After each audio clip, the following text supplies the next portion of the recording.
Hello, cruel, cruel world. If you are a true crime fan, then you almost certainly have heard of the nasty, horrific case of Chris Watts. So he's a man who killed his pregnant wife and his 2 young daughters. And later on in this video, you're going to see me dissect some clips and give my reaction to clips of him being interrogated, of him being questioned by the police before they actually figured out it was him. I'm going to be talking about his posture, his body language, etc., etc. I did this as a project for Crime+InvestigationUK for their website. Big shout out to Crime+InvestigationUK. Love those guys. Before we get to that part of the video, just for those who don't know, I'm going to give you a quick bit of background and context of this case. As I said, absolutely horrific, absolutely shocking. So what happened? On August the 13th, 2018 in Colorado, Chris Watts murdered his pregnant wife, Shanann, and his 2 children, Bella, who was only 4 years old, and Celeste, who's only 3 years old. He smothered them and he threw their bodies away in an oil tank and then absolutely denied all of this and was seemingly shocked and grieving, although there's something quite off about him, which we will come on to later in this video. Why did he do all this? Because basically he was having an affair with a work colleague and he wanted to continue his life with that person. Aside from the horrific nature of the case, the things that really stand out to me that I think are quite interesting is that he actually was kind of tricked by a very clever polygraph tester who basically convinced him that she didn't believe him, which caused him to confess, as you'll see later. And also just the kind of the presentation, the vibe, the personality of Chris Watts is very odd. He's very kind of meek and mousy, but at the same time extremely callous and cold.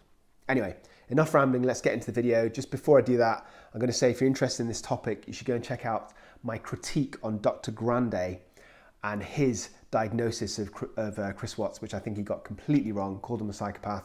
Dude is many things, but he's not a psychopath. And I've also got videos about polygraphs, how they're used, how reliable or otherwise they are, and whether they're considered admissible evidence in criminal trials. That's enough from me. Enjoy the rest of the video. Have a blessed day. Peace, stay euthymic, and do not forget, I love you.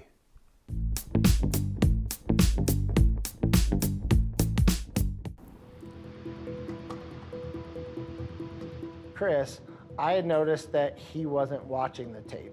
He was looking down at his phone a lot, he was looking away a lot, and every time he did say something, he was trying to prove a point. No cars came through because I guarantee with the headlights, it picked up the headlights. Oh yeah. And my vids said that at 5:27, my garage door was left open. What I think is quite interesting, and the neighbour who's giving the commentary makes this point very well himself, is the fact that Chris Watts seems completely indifferent to the footage that's going on. This is a huge telltale sign, in my opinion, because he knows that the footage might implicate him. He's not trying to find clues of who the killer might be, because he knows it's him. So if you look at his face at the time, you can see that he's wild-eyed. He seems really distressed, and I think basically the whole events are unfolding in his mind. He's wondering if he's been able to get away with these killings or not, and the degree of evidence against him. So he's trying to look calm, he's trying to look concerned for his wife, but actually internally he's going through all this turmoil and trying to figure out if he's actually going to get away with it or not. And I think another telltale sign is the very fact that he almost seems to be telegraphing his thoughts about the evidence. So he's talking about what's going on with his car in a very defensive manner. Somebody who genuinely has just lost their family wouldn't think like that. Their main concern would be with the whereabouts of their family, and he's not really expressing that. I definitely was watching Chris's body language, and at that point in time, he definitely could have been freaking out because his wife was gone and his children were gone. I just personally thought the way he was acting was a little strange. As a father, like, my eyes would have never left that screen. No. To be fair to Chris Watts, obviously retrospectively now we know he's guilty, but if you're looking at this footage contemporaneously, you could argue that it's quite hard to know exactly how somebody would react in such a panicky situation. But I also agree with the neighbour, there's something that's just a little bit off. His mind seems to be calculating rather than the mind of somebody who's scared and petrified for the safety of his family. Special Agent Coder and I agreed to allow Chris's father to come into the room. Hey Chris, we're going to let you have however much time you need, okay? Sure. You know, Chris was not in custody. Chris had every right to walk out of that room at any moment. So we were trying to appease Chris, if you will. We wanted him to know, you know, your father wants to know what the truth is. He flew across the country to support you, and he's not going to stop supporting you just because you tell him what happened. So I think it's really interesting the way that this detective is phrasing everything. So she's trying to put ChrisWatts in a zone of comfort. She's using terms like, he wants to find out what's happened rather than we want to hear a confession of murder from you. So I think she's trying to create a perhaps slightly false scenario where ChrisWatts feels more comfortable in disclosing the truth and perhaps dampening down or minimizing the consequences of what that confession is going to be, which is fair enough because their job ultimately is to find the truth. Polygraph failed it. Too much emotions. So I mean, they're not going to let me go. Is there any reason why they shouldn't? They know I had an affair. What I think is really interesting about this footage is the change in the internal thought processes of Chris Watts' head. So at the very beginning of the police investigation, he maintains that he's completely innocent. And as far as he's aware, he's got a reasonable chance of getting away with it.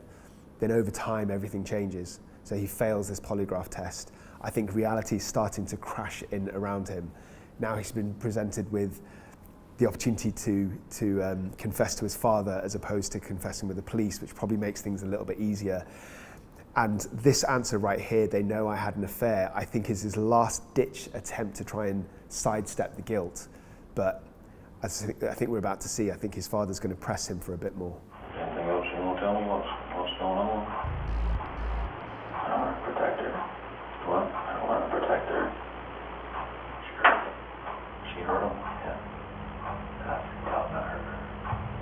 So we're literally seeing live the exact moment where there's an internal shift in Chris Watts' intentions. So he's not yet ready to tell the truth. I mean, that was another lie. As far as everyone knows, his wife did not hurt their children, but he's trying to at least admit to killing her, but trying to minimize his own guilt and maybe put forward some mitigating factors as if he was trying to protect his children, which is incorrect. But it's interesting to see him go through the phases of claiming he's totally innocent to then taking partial responsibility, but for good reason, till eventually he gets found guilty of murder. So we're literally seeing this happen live, which is very unusual. So thank you for listening to my comments. It's been really interesting watching this variety of clips. Some of it has helped me gain an insight into the perpetrator's behaviour. Some of it has been actually about the police and their approach to interrogation. So it's been a bit of a mixed bag. Let me know what you think in the comments section below, and obviously do not forget to subscribe to Crime and Investigation.